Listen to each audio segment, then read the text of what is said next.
J Street Books and HarperAudio present Dangerous Rhythms, Jazz in the Underworld by T.J. English. Read by J.D. Jackson.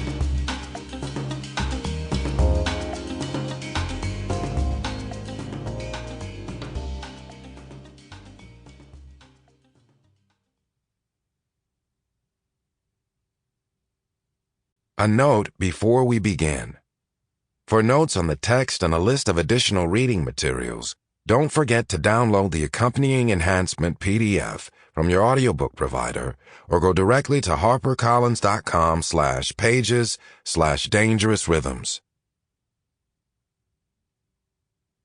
To all the musicians and jazz club impresarios who kept the music alive during the great pandemic of 2020 through 22.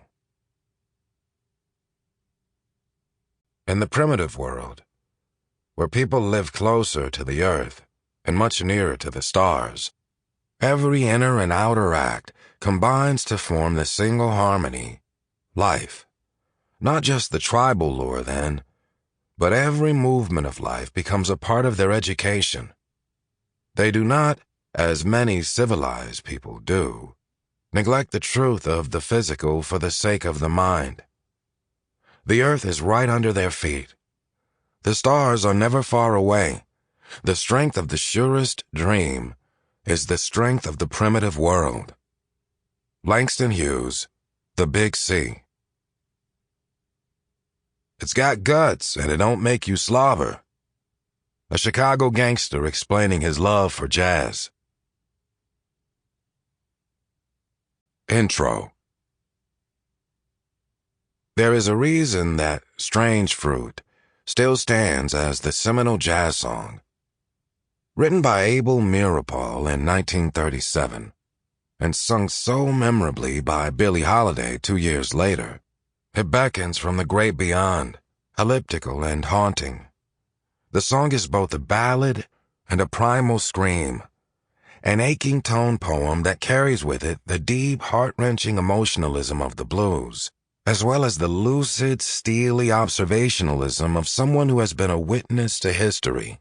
In form and content, it is a brutal diagnosis of the human condition in B-flat minor.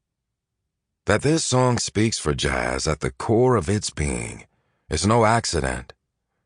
It is a circumstance so sacred that any discerning listener of Strange Fruit can hear and feel the alchemy of lyrics, poetry, melody, and soulfulness that, through the artistry of Lady Day, rankled the conscience of America and set a new course for what has become this country's most durable art form. Strange Fruit finds its power in the perverse, metaphoric imagery of black bodies swinging in the southern breeze, strange fruit hanging from the poplar trees, blood on the leaves, blood at the root. It is a song about lynching, and it is a song about America. It is generally agreed that jazz as a new musical art form began to take shape in the early years of the 20th century. It is not generally commented upon that jazz in its origins was a response to the horror and reality of lynching in America. But consider this.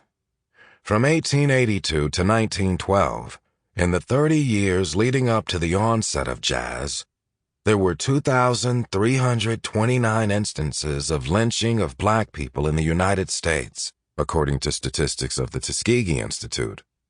Many believe this number is low, given that the documentation of lynching was suppressed for generations. During this period, a reign of terror was unleashed upon African Americans. Each act of lynching was designed to have a ripple effect beyond the individual person whose life was taken. The perpetrators meant to send a message to the entire black community. Ritualistic, methodical, perverse in nature, the killings were designed to extinguish both body and soul. They were also designed to traumatize the living by sending... Sample complete. Ready to continue?